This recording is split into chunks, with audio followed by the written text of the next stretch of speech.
Agradeço a todos vocês, agradeço também ao pessoal que nos acompanha pela internet, quero agradecer à casa pelo convite, agradecer a todas as pessoas que nos acolhem sempre com muito carinho, e quero agradecer ao nosso Mestre Jesus, ao nosso Pai, por estarmos aqui, e agradecendo novamente a toda a espiritualidade amiga. Então, vamos lá. Hoje vamos falar sobre o Apocalipse e a renovação interior. Eu vejo que nós estamos acompanhando um mundo meio caótico, meio turbulento, meio não, né? Bastante caótico, bastante turbulento, e às vezes acaba tirando a nossa calma. Então a ideia é abordar o tema do Apocalipse do ponto de vista racional, para a gente poder entender o que é que está acontecendo. E também o que nós podemos fazer com relação a tudo o que está acontecendo. Aí nós abordamos o tema da renovação interior. Tá bom? Então vamos seguir adiante. Então, inicialmente, quero falar sobre dogma e axioma. O dogma é uma crença ou doutrina considerada um ponto fundamental e indiscutível. Então, dogma é alguma coisa que se define e, depois de definido, não se discute. É aquilo e ponto final. Isso é um dogma. Nós vimos isso dentro de algumas denominações religiosas, vemos dentro de algumas organizações, vemos em vários lugares, nos vários meios em que nós atuamos. E eu já comentei uma vez sobre o leito de Procusto. Alguém aqui já ouviu falar do leito de Procusto? Não. Esse leito de Procusto nós encontramos na mitologia grega. Procusto era, segundo a mitologia grega, Procusto era um bandido que ele sequestrava pessoas e levava até a sua casa. E levando até a sua casa, lá ele tinha uma cama de ferro que tinha a medida dele. E quando ele colocava essas pessoas que ele sequestrava na cama, se a pessoa fosse maior do que a cama, ele cortava os pés para encaixar na cama. Agora, se fosse menor, ele esticava para poder caber na cama. Então, é isso que alguns dogmas costumam fazer. Tudo que vem de fora tem que se encaixar exatamente naquela definição. Isso limita o nosso conceito, limita o nosso entendimento das coisas. Por isso que eu quis colocar a definição de dogma aqui, para a gente poder ter esse entendimento. E existe também um axioma que nós, espíritas, utilizamos muito, que é uma sentença ou proposição que é considerada como óbvia ou como um consenso. Um exemplo de um axioma é a causa e efeito, que Allan Kardec estudou muito e, através desta lei da física, ele nos trouxe muitos ensinamentos, porque ele dizia que todo efeito inteligente tem uma causa inteligente. Então, se alguma coisa está acontecendo algum efeito, algo causou isso. Então, é baseado nessa proposição que nós temos a definição de axioma. Axioma é algo que é considerado óbvio ou um consenso. Não é algo que se define e ponto final. É algo que é entendível, é compreensível a todas as pessoas. Então, está claro o dogma e axioma? Então, seguindo em frente, falar da palavra Apocalipse. Do grego, se nós buscarmos no dicionário, Apocalipse significa tirado o véu, ou seja, revelado. Apocalipse significa revelação. Mas nós encontramos em muitas Bíblias, também muitos conceitos, até mesmo em filmes, quando se fala de Apocalipse, se associa Apocalipse ao fim do mundo. E quando se associa o Apocalipse ao fim do mundo, estamos estigmatizando, estamos colocando um dogma naquilo, porque não traz conceitos palpáveis para nós. Por isso que, às vezes, esse tema Apocalipse às vezes atormenta algumas pessoas. E a ideia aqui é desvendar, tirar esse véu para entender o que vem a ser esse Apocalipse. Se nós buscarmos no livro A Gênese, de Allan Kardec, encontramos aqui no capítulo 17, que a doutrina de um juízo final único e universal, pondo fim para sempre à humanidade, repugna a razão, ou seja, recusa ou rejeita a razão, por implicar na inatividade de Deus. Então, quando nós pensamos em juízo final, em Apocalipse, em fim de mundo, nós estamos indo contra a razão. E no Espiritismo nós trabalhamos bastante também com a razão. Então, ele repugna a razão, ele recusa a razão quando se fala em fim de mundo, porque ele implica na inatividade de Deus, ou seja, está implicando, ou está dizendo que vai acontecer o fim do mundo porque Deus não está fazendo nada, ele não está trabalhando mais. E, como nós sabemos, Jesus mesmo diz, eu trabalho e meu Pai também trabalha até hoje. Se buscarmos no livro Encontros no Tempo, de 1979, é feita uma entrevista com Chico Xavier, e uma das perguntas é perguntado aqui para Chico: Nostradamus deve ser levado a sério? Pergunta interessante, né? Qual a resposta, então, de Chico, né? Então, Chico fala que nós devemos estudar com o maior respeito este enviado, Nostradamus, mas também pede-nos Emmanuel para lermos com meditação a parábola de Jonas do Antigo Testamento. Vocês conhecem a parábola de Jonas do Antigo Testamento? Muito bem. Então, não preciso contar, alguns não conhecem. É bom lembrar. Então, vamos lá. Encontramos a parábola de Jonas no Velho Testamento, em Jonas, capítulo 1, 3 e 4. É que no capítulo 2 ele fala da baleia que engoliu Jonas. Então, é importante a gente lembrar que isto é uma parábola, ou seja, traz um ensinamento, tem um ensinamento embutido. Então, na parábola de Jonas, Deus fala para Jonas: Jonas, eu quero que você vá até Nínive. Só que ele não gostava do pessoal de Nínive, ele tinha um certo preconceito com o pessoal de Nínive, e com isso Jonas não quis saber e fugiu de Deus. Aí ele fugiu, depois foi engolido pela baleia, voltou. Aí depois que ele voltou, Deus falou de novo com Jonas: Jonas, eu quero que você vá até Nínive. Eu quero que você vá até lá e diga ao povo que, se eles continuarem com toda essa maldade, essas coisas que estão contra as minhas leis, eu vou destruir a cidade. E nisso Jonas foi até a cidade e disse a todo o povo que Deus iria destruir a cidade.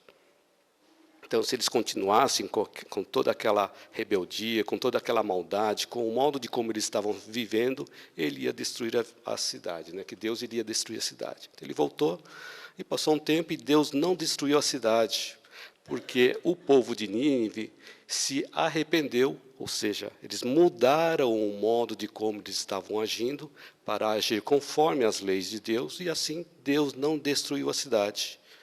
E com isso, Jonas ficou muito irritado, falou: como que o Senhor me manda para a cidade de Nínive falar que o Senhor vai destruir a cidade e não acontece? Assim, o Senhor está me desmoralizando perante a cidade. E com isso, Jonas foge, se esconde num lugar, fica quietinho ali. E com isso, Deus faz nascer uma planta que faz uma sombra num dia ensolarado, e assim Jonas participa daquela sombra. Só que aí, no dia seguinte, Deus manda um monte de pragas para destruir essa planta, e ela é eliminada na mesma hora. E com isso Jonas, de novo, se vira para Deus e diz assim: mas como que o Senhor destrói uma planta dessa que estava trazendo sombra, estava sendo muito agradável para mim? E com isso, Deus responde: você ficou irritado, ficou com dó porque eu destruí uma planta que não foi nem mesmo você quem criou, né? Que eu destruí essa planta. E o que você me diria se eu destruísse a cidade, que são os meus filhos, aos quais amo tanto? Né? Então, com isso, nessa parábola de Jonas, nós temos esse ensinamento de que Deus ele não vai destruir uma cidade.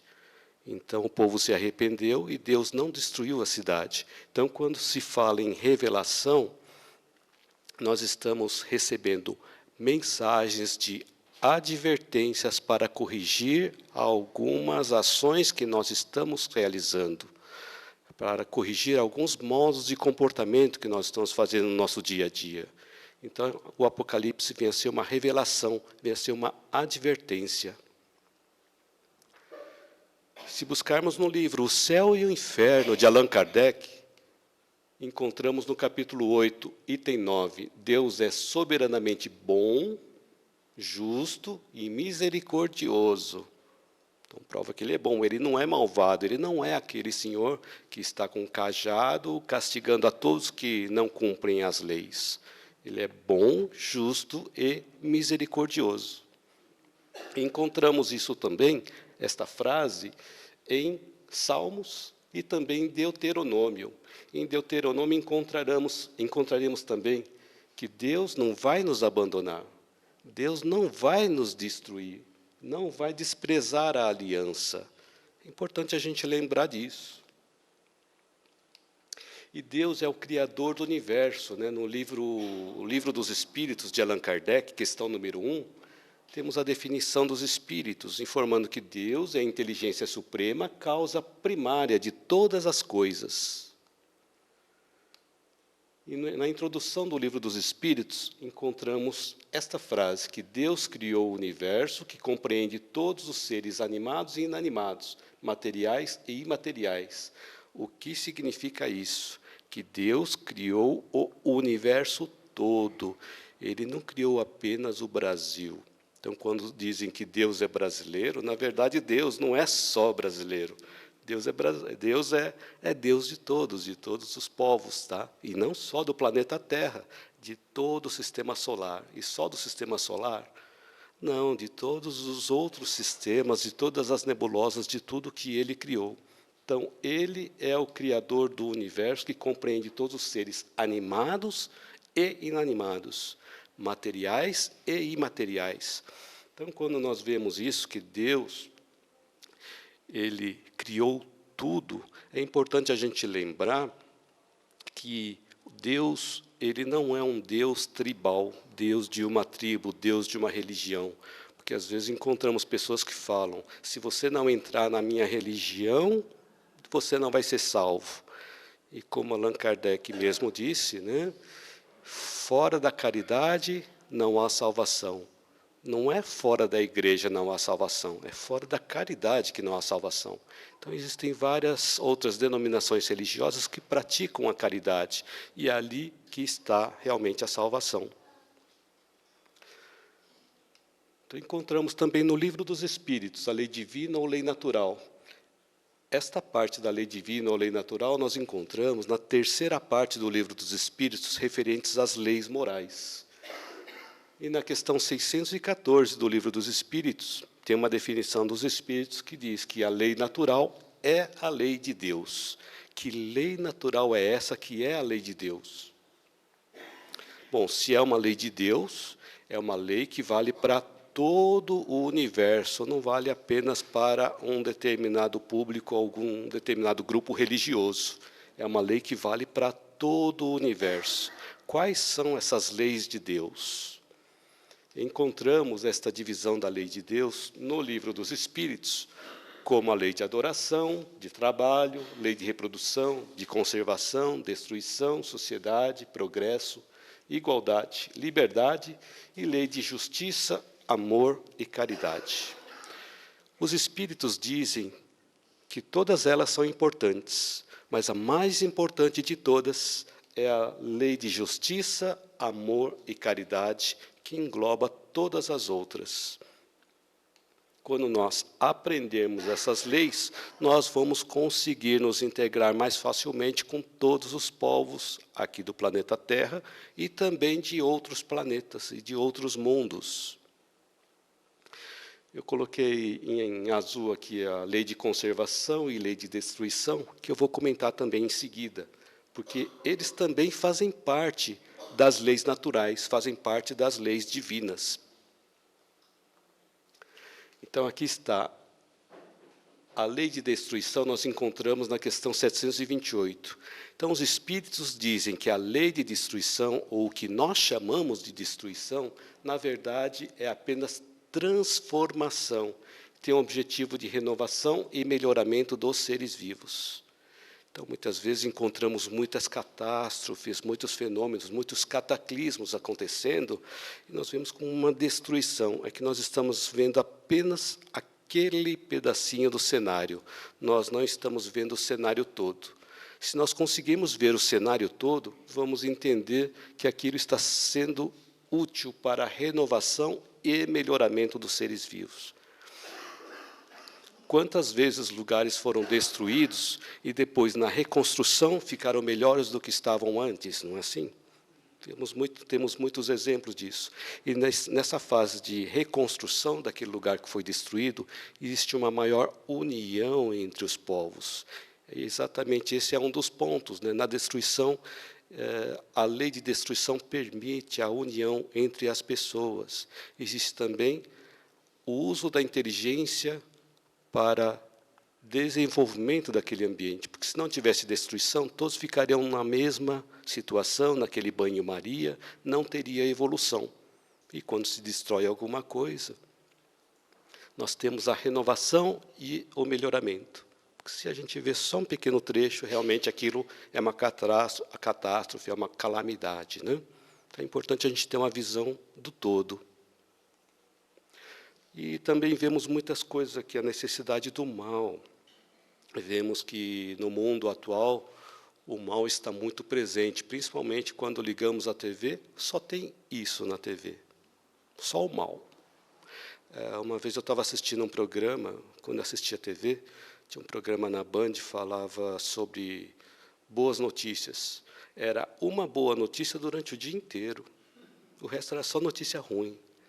Então, não se buscam as boas notícias, porque são as más notícias que trazem o Ibope, não é? As boas notícias não trazem tanto. As más notícias costumam trazer Ibope, e as pessoas têm também assunto para comentar, olha só o que aconteceu. Mas se a gente for olhar essas notícias, nós estamos repetindo a mesma notícia com personagens diferentes. Então, da necessidade do mal, o que os espíritos dizem? Então, Kardec perguntou assim, que a perversidade do homem é muito grande. Não parece recuar em vez de avançar, pelo menos do ponto de vista moral? Não parece que nós estamos recuando? Parece que o mal está aumentando e parece que nós estamos recuando do ponto de vista moral? Essa é a pergunta de Kardec aos espíritos. E o que os espíritos respondem? Engano vosso, observai bem o conjunto e vereis que o homem avança. Como assim que o homem avança? Mas parece que, mesmo olhando o conjunto, parece que o homem está retroagindo, né? E aqui diz assim, é preciso o mal chegar a extremos para fazer compreender a necessidade do bem e das reformas. Aí está a importância do mal, para que nós percebamos que existe a necessidade do bem e existe a necessidade da reforma, porque se não existisse o mal, nós ficaríamos naquele banho-maria, não iríamos nos melhorar, não iríamos evoluir. E aí tem a teoria do contraste, que foi apresentada pela professora da Nova Acrópole, que é uma entidade de filosofia, onde existem vários professores voluntários, e as aulas estão disponíveis também no YouTube. Então, a Lúcia Helena Galvão, em uma das palestras, ou em várias palestras, ela costuma repetir que, se não há contraste, não há consciência. O que significa isso? Se não há contraste, não há consciência. Então, se algo muito diferente não acontecer, nós não vamos ver que está tendo alguma diferença. E se a gente não ver essa diferença, nós não vamos ter a consciência de que aquilo existe. Então, quando falamos do mal, é necessário que o mal apareça de uma forma tão exuberante que nós percebamos que aquilo está fora do normal, que aí nós possamos ver a necessidade do bem e a necessidade de fazer alguma coisa para melhorar aquilo. Porque olhar o mal e apenas ficar reclamando do mal também não vai ajudar. É necessário ver o mal e ver o que a gente pode fazer em favor disso também. Então, se não há contraste, não há consciência. Por isso que nós vemos que no nosso ambiente, todas as oportunidades são oportunidades de aprendizado. Inclusive, existe uma filosofia tibetana que diz assim que todo minuto tem um sentido na nossa vida, tem um ensinamento para nos trazer. Se ele não estivesse presente, ele seria tirado da nossa vida. Então, em cada minuto que a gente passa, nós temos a oportunidade de parar e aprender alguma coisa, que às vezes não percebemos, deixamos passar. E aí vem outras oportunidades de aprendizado. Então, nós vemos no nosso dia a dia, encontramos com pessoas que muitas vezes nos desagradam, pessoas que nos incomodam. Se essas pessoas estão nos incomodando, que estão incomodando com algo que nós conhecemos, nós sabemos o que é aquilo. Da mesma forma, um carro, quando nós trocamos de carro, vemos na rua muitos carros similares àqueles ao qual nós trocamos. Isso porque nós temos conhecimento de causa, conhecemos o que é aquilo. Da mesma forma, quando tem alguém que nos incomoda, é porque tem algo na outra pessoa que nós também temos. E quando alguém está nos incomodando, é aquele ensinamento: se não há contraste, não há consciência. É necessário que algo apareça de uma forma grande à nossa frente, para nós percebermos o que nós precisamos mudar dentro de nós. Porque a partir do momento que aquilo na outra pessoa está nos incomodando, significa que existe algo em nós que nós precisamos melhorar. Porque a partir do momento que nós vemos algo em alguma pessoa e aquilo passa a não nos incomodar mais, aquilo se transforma aí em empatia, e não mais em incômodo. Então, quando vemos alguma coisa no outro e sentimos empatia, significa que nós também temos essa característica, entendemos o que a outra pessoa também está passando. Por isso a necessidade desse contraste. O contraste serve para o nosso aprendizado, serve para melhorarmos a nossa consciência com relação às pessoas, com relação ao mundo, com relação às coisas que estão acontecendo. Então, a previsão e a predição. No livro Consolador, Emmanuel nos ensina que, lá nos livros sagrados da Antiguidade, os profetas eram diretamente inspirados pelo Cristo. Então, as previsões e predições se efetuaram sob a ação direta do Senhor. Então, eu já vi pessoas falarem assim, que quando Buda veio nos trazer ensinamento, foi antes de Cristo. Quando Buda veio nos trazer ensinamento, Cristo ainda não tinha nascido. É que eles não têm essa informação de que os grandes profetas, os grandes mestres da antiguidade, foram inspirados pelo Cristo, porque Cristo, ou Jesus, já era Cristo há 4,5 bilhões de anos atrás, porque ele participou da criação do planeta Terra, então ele já tinha esse grau elevado de Cristo. Então ele também inspirava os grandes mestres, os grandes profetas da antiguidade. No livro A Gênese, encontramos a teoria da presciência. Presciência significa ver antes, prever, né? Ou pré-conhecer.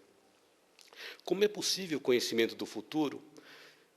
Então, na resposta aqui encontramos que é possível prever o futuro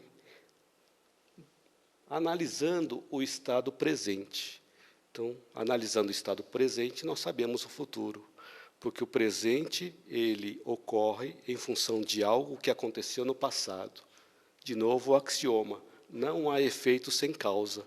Então, para a gente prever o futuro, nós podemos analisar o presente para ver o que vai acontecer. E, da mesma forma, as coisas que aconteceram no passado estão provocando os efeitos de hoje. Então, não há efeito sem causa. Esse é o ponto importante para que a gente possa prever o futuro. E quanto maior o nosso nível de consciência, mais o futuro nós conseguimos enxergar. Isso é simples. Às vezes vemos uma criança brincando com alguma coisa perigosa e damos um aviso. Olha, não brinca com isso, que é perigoso, você pode se machucar. Estamos prevendo que a criança pode se machucar com aquilo, porque nós já temos aquela experiência e sabemos se a criança continuar brincando com aquela coisa perigosa, pode se machucar. Então, isso é uma coisa, um dos exemplos que nós podemos ver da previsão do futuro, né? Então, o Espiritismo fornecerá a chave para todos esses mistérios. E sabemos que as predições produzem com base nas leis naturais. De novo, as leis naturais aqui. Então, nada ocorre fora das leis naturais. Tanto que os milagres que são ditos, eles não são milagres, eles são ocorrências das leis naturais que, às vezes, desconhecemos e, às vezes, chamamos de milagres. Isso nós encontramos também no livro A Gênese. Então, aqui tem uma frase de Albert Einstein que ele diz: o azar não existe, Deus não joga dados, Ele não vai experimentando uma coisa para ver se funciona. Não é tentativa e erro. Ele sabe exatamente o que vai acontecer, Ele sabe de tudo, Ele é o Criador de tudo. Então, Deus não joga dados, tudo que está acontecendo por algum motivo. Então, para Deus, o passado e o futuro são presente. Está escrito no livro A Gênese. Como assim o passado e o futuro e o presente são a mesma coisa? Se nós pegarmos aqui, que o futuro é desconhecido porque a nossa vista não vai além da pequena área que nos cerca. Que exemplo que nós podemos dar? Podemos dar como exemplo aqui um helicóptero sobrevoando a cidade e dando notícias pela rádio. Está informando como é que está a situação do trânsito, por exemplo, lá na Marginal Tietê ou na Marginal Pinheiros. E nós estamos indo em direção à Marginal, estamos em uma das avenidas, estamos em uma das ruas, sentido a Marginal. Se nós escutamos a rádio, vamos perceber que, para ele, aonde nós estamos e a Marginal são o presente. Mas se nós estamos ainda nos deslocando até a Marginal Pinheiros ou até a Marginal Tietê, ali é o futuro. Mas para quem está no helicóptero, para ele é tudo o presente. Então, da mesma forma, para Deus, o passado e o futuro são o presente, tudo a mesma coisa. Não existe essa questão de divisão de tempo. E agora, perante as revelações do passado e do futuro, é importante a gente lembrar, numa mensagem de André Luiz, que encontramos no livro Conduta Espírita, que jamais devemos nos impressionar com os prognósticos astrológicos desfavoráveis. Então, às vezes nós encontramos pessoas que olham, acordam de manhã, olham o horóscopo, hoje não vai ser um bom dia para mim, né? Então, é isso que André Luiz está chamando a atenção. Cuidado com esses prognósticos não favoráveis. Porque se as influências inclinam, é a nossa vontade que é a força determinante. Ou seja, os astros inclinam, mas não determinam o que vão acontecer. Vai depender da nossa vontade, acontecer ou não. Para a gente prestar atenção e tomar cuidado com esses prognósticos astrológicos. Então, nós somos herdeiros dos nossos próprios atos. Assim como tem o axioma da causa e do efeito. Então, se nós estamos recebendo algum efeito, é que nós causamos em algum momento. E se nós causarmos alguma coisa neste momento, vamos ter o resultado, a consequência no futuro. Pode ser uma coisa boa ou não, dependendo das nossas ações do presente. Então, todas as coisas me são lícitas, mas nem todas as coisas me convêm. Esta frase de Paulo, em carta aos Coríntios, é importante a gente lembrar. Todas as coisas são lícitas, mas nem todas me convêm. Posso fazer de tudo, mas nem tudo me convém, porque dependendo das coisas que eu fizer, posso receber um retorno não muito agradável. Então, a lei de causa e efeito. Então, o que é ter fé? Ter fé é guardar no coração a luminosa certeza em Deus. Não dizer mais eu creio, mas afirmar eu sei. O que significa dizer isso?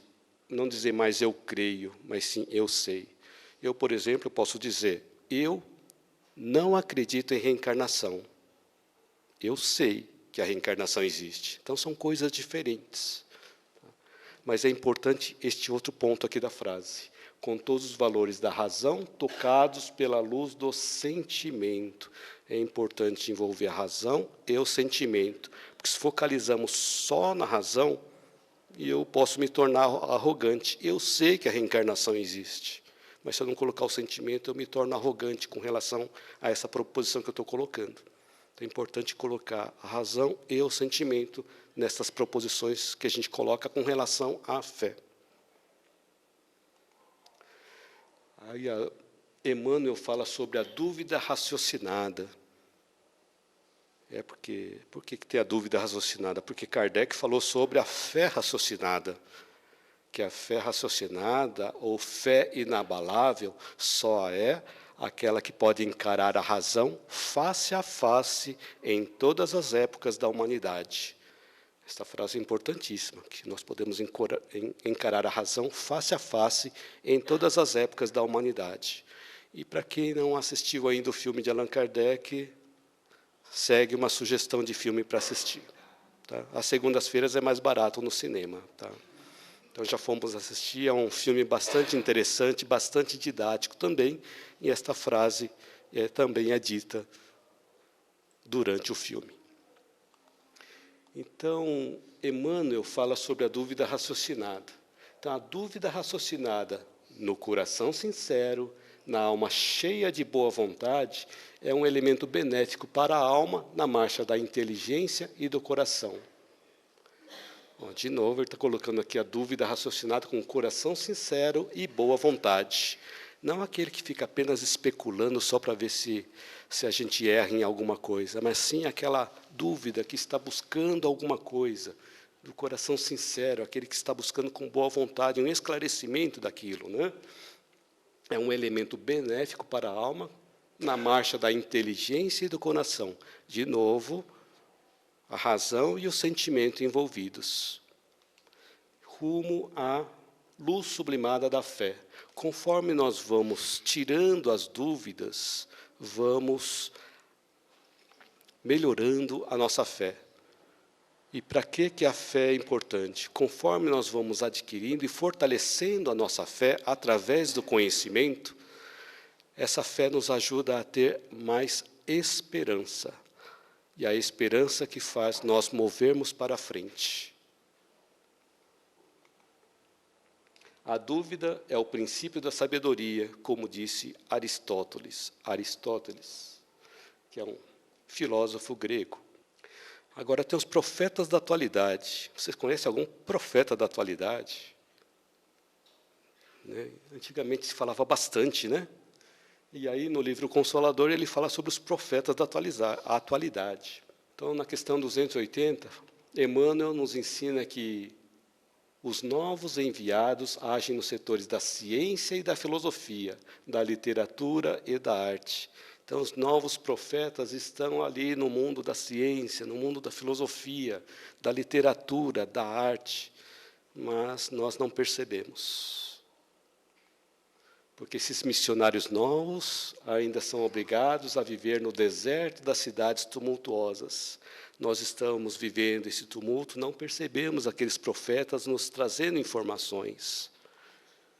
Entre os corações indiferentes e incompreensíveis, cercados pela ingratidão e pela zombaria dos contemporâneos. Então, esses novos profetas, eles estão aí presentes, mas, segundo Emmanuel, eles não estão aqui para trazer tudo que já foi trazido antes pelos religiosos. Estão para trazer coisas novas, para acrescentar as coisas, as informações que os antigos religiosos, os antigos profetas nos trouxeram. Por que nós não conseguimos ver tudo isso? Não conseguimos ver os novos profetas, os profetas da atualidade? Porque nós recebemos muitos estímulos exteriores. Porque eu não tenho esse hábito, mas há pessoas que têm um hábito de acordar, ligar a TV e começar a ver noticiário. Já tomo café da manhã, vendo aqueles noticiários ruins, falando de improbidade, suborno, desvio, fraude, corrupção, violência, escândalo, crime, um monte de coisa ruim. E aí tomo café da manhã naquele ambiente não agradável, Não deveria ser um ambiente agradável para a gente tomar um café da manhã. A gente está começando o dia, já recebendo notícia ruim desde o começo do dia. Então, eu já não assisto notícias há muito tempo, e as pessoas perguntam, mas como é que você fica sabendo das notícias importantes?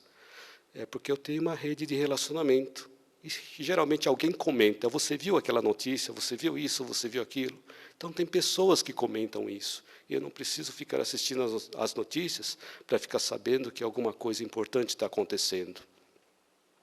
Mas isso não significa que nós não devemos ficar totalmente alheios. Podemos assistir um pouquinho, mas não ficar grudado na TV, ficando o dia inteiro na TV, vendo as notícias ruins que acontecem.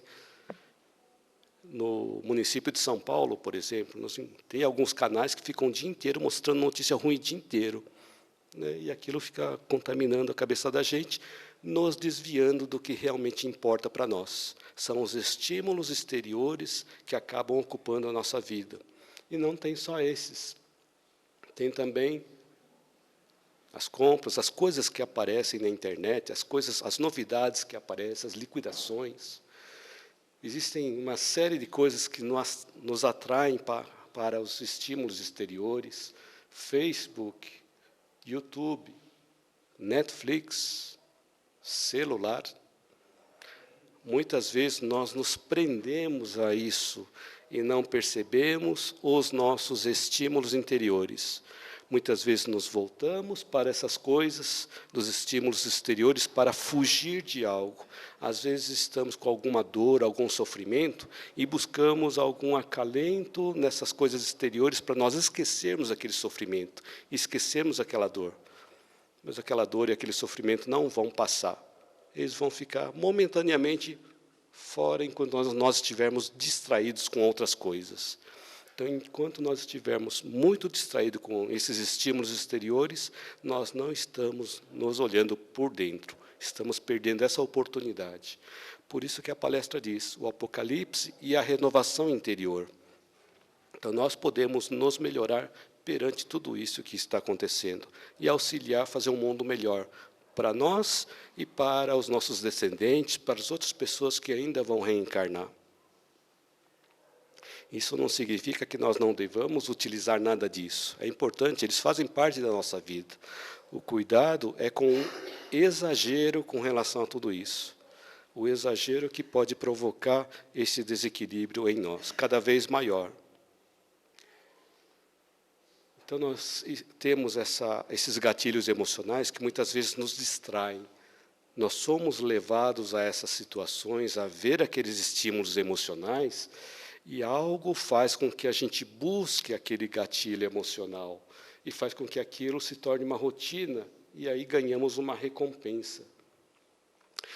Eu vou dar um exemplo aqui. Já houve um caso de uma pessoa, um homem que chegava em casa, tinha lá a família tumultuada, a esposa brava, e toda vez que ele chegava em casa, a esposa estava brava, irritada, e dava bronca nele, não dava sossego para ele, e essa pessoa saía e ia tomar uma no bar, e voltava para casa bêbado.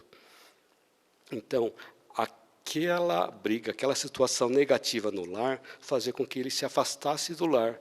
Era o gatilho para ele entrar numa rotina e receber aquela recompensa, porque lá no bar ele não ficava ouvindo as coisas, não ficava ouvindo as broncas da esposa.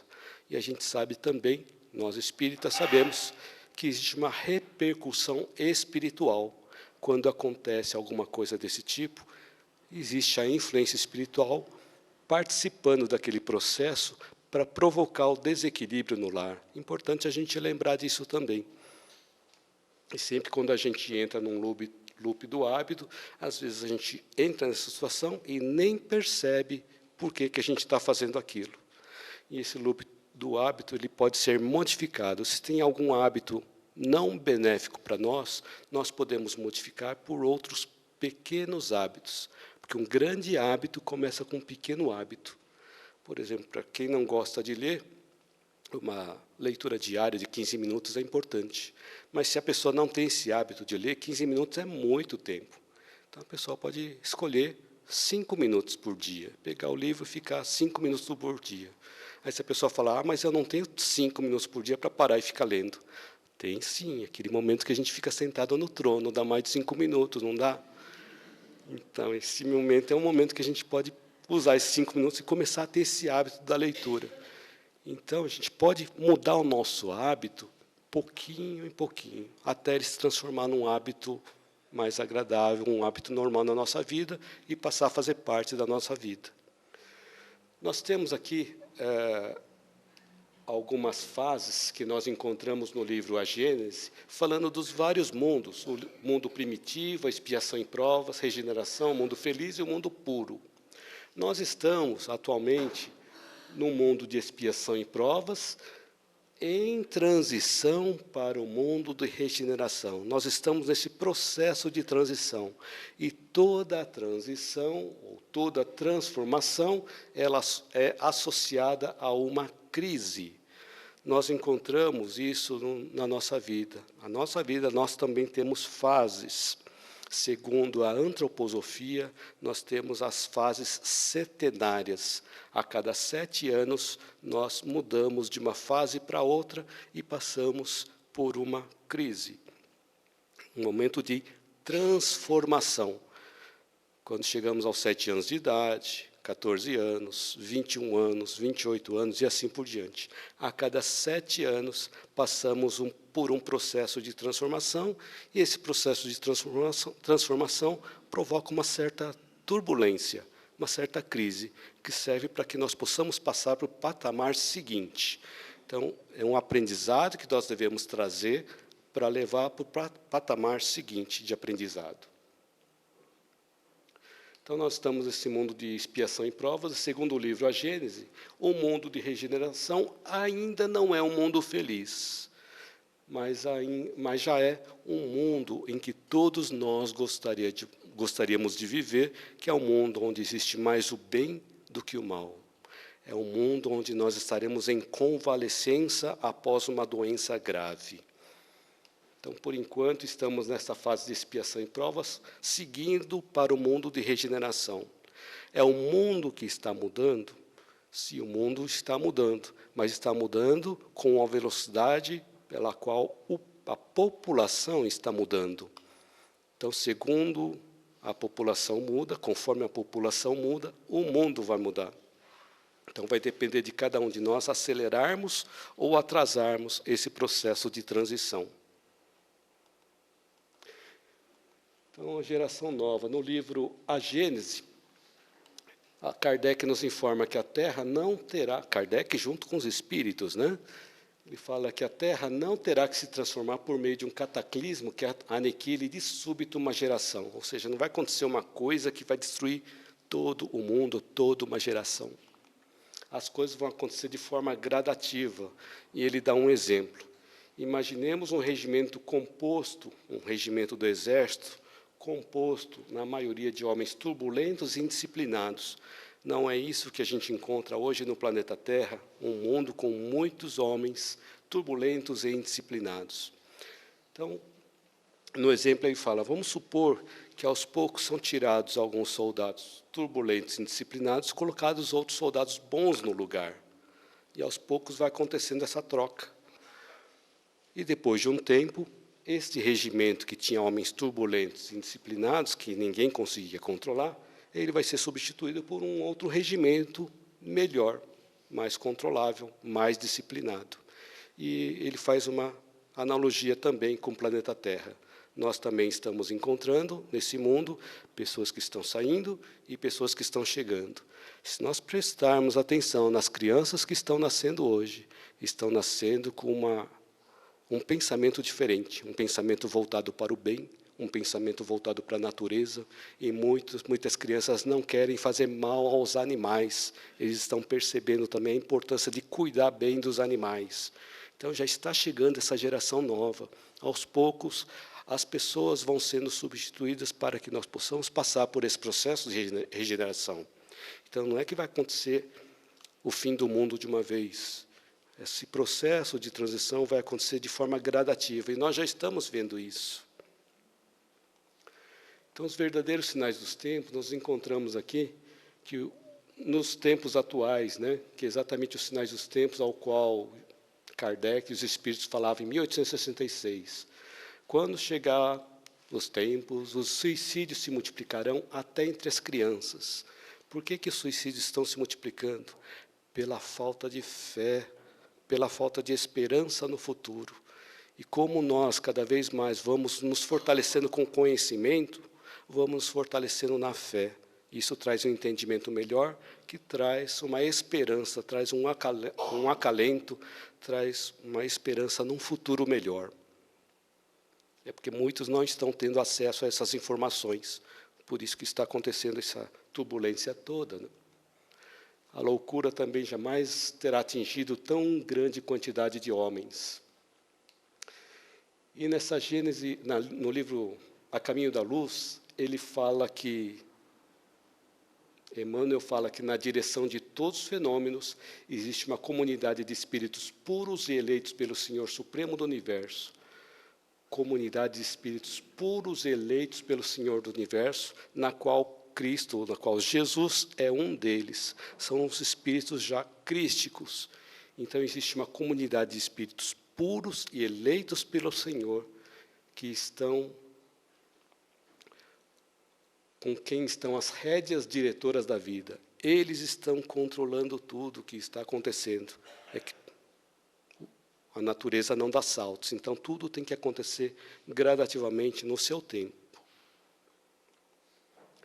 Então, no livro Brasil, Coração do Mundo, a Pátria do Evangelho, Jesus fala para Eliú: afasta as preocupações e receios inúteis. Eu já apresentei esse slide aqui antes, mas eu estou trazendo de novo, porque as notícias na TV ainda continuam sendo turbulentas, né? Não mudaram.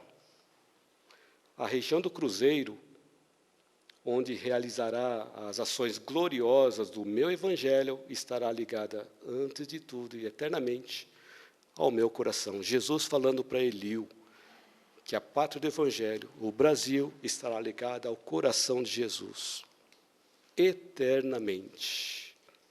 Para nós não esquecermos disso. Quem foi Eliú? Eliú foi avô de Gamaliel. Gamaliel foi mestre de Paulo de Tarso.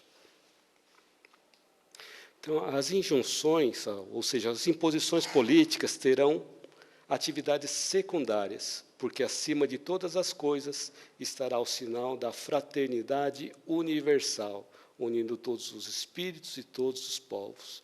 Então, para a gente não ficar preocupado com as coisas políticas que estão acontecendo, que isso vai acontecer, mas isso tem ação secundária. A primária é a fraternidade universal.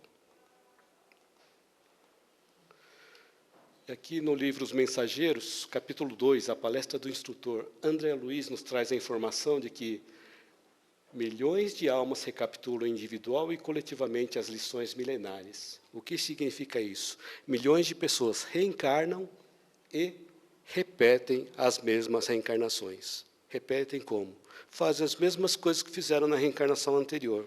Reencarna de novo, repete de novo, recapitula, recapitula, recapitula, até aprender individualmente e coletivamente as lições que nós deveríamos aprender. Porque se todo o planeta tivesse aprendido as lições de Jesus 2000 anos atrás, nós não estaríamos sofrendo tanto. É que nós vamos repetindo, repetindo, repetindo as encarnações e não vamos aprendendo. Então, aí está um ponto de importância para a gente analisar, que a gente possa, cada vez mais, estudar as lições de Jesus e colocá-los em prática. E com isso, os Espíritos falam que depende de nós acelerarmos este progresso. Ele fala, uma criança dócil não se instrui mais rapidamente do que uma criança rebelde.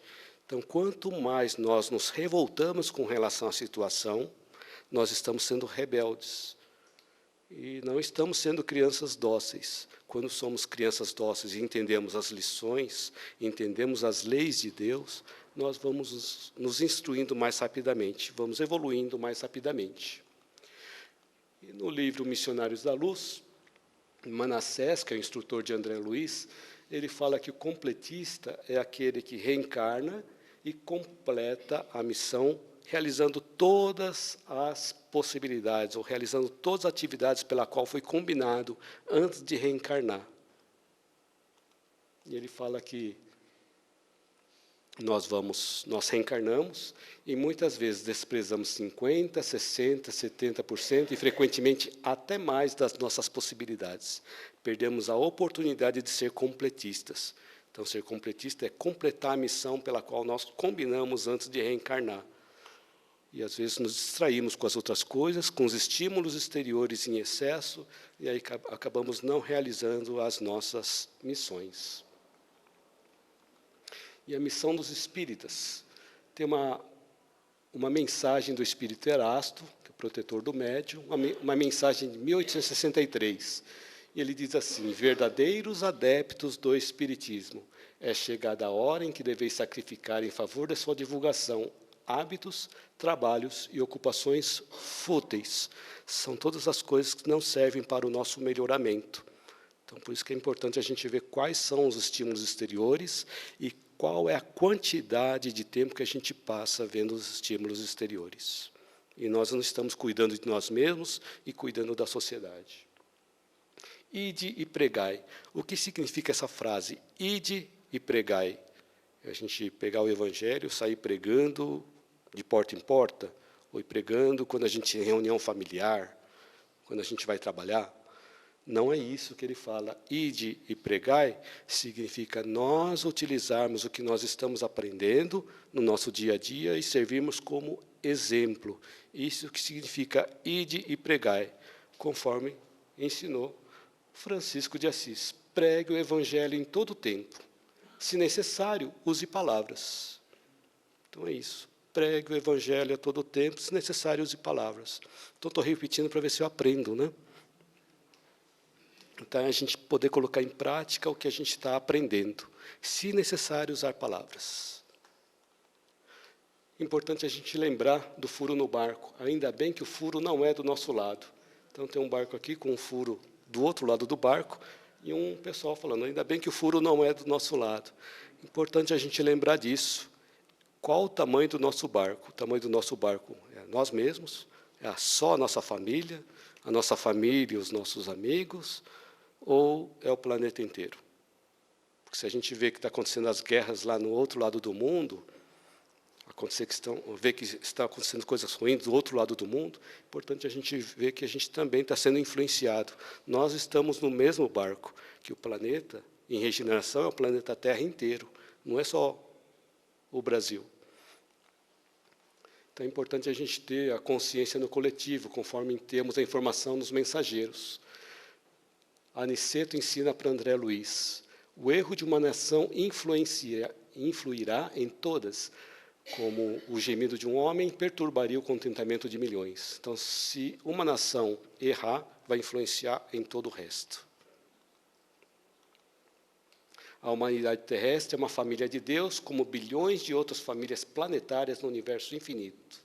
Então, toda a humanidade terrestre é uma família de Deus. Nós todos somos filhos de Deus. Enquanto houver discórdia entre nós, pagaremos doloroso preço em suor e lágrimas.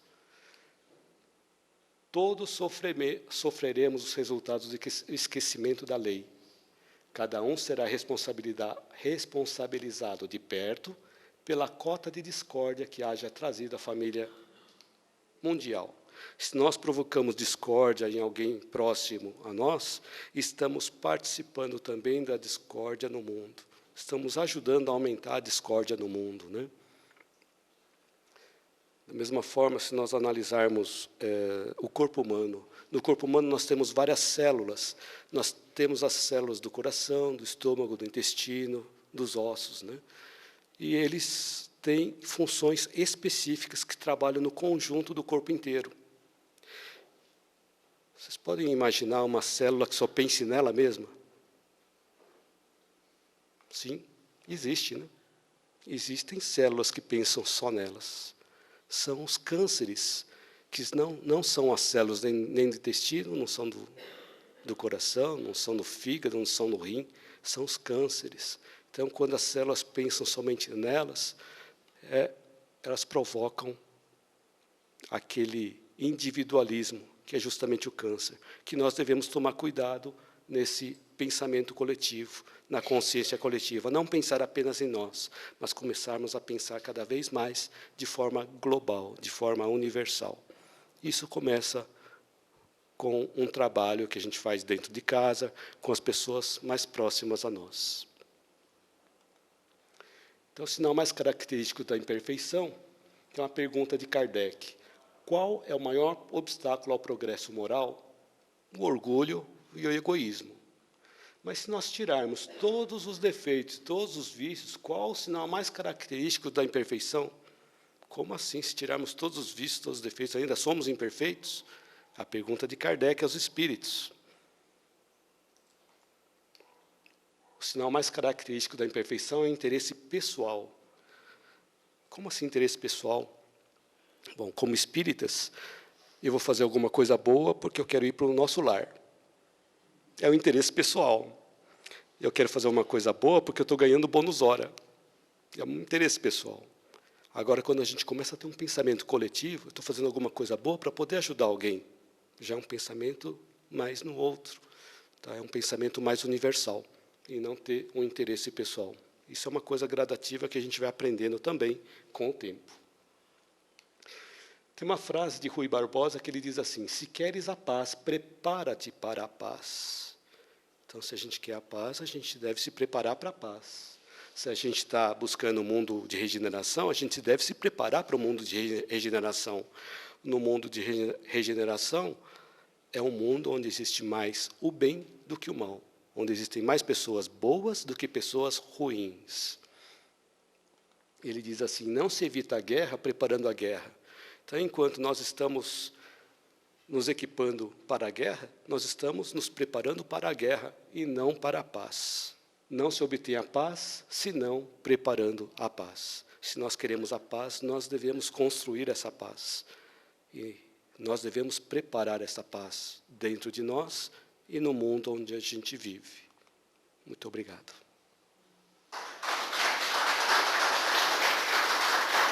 Obrigado.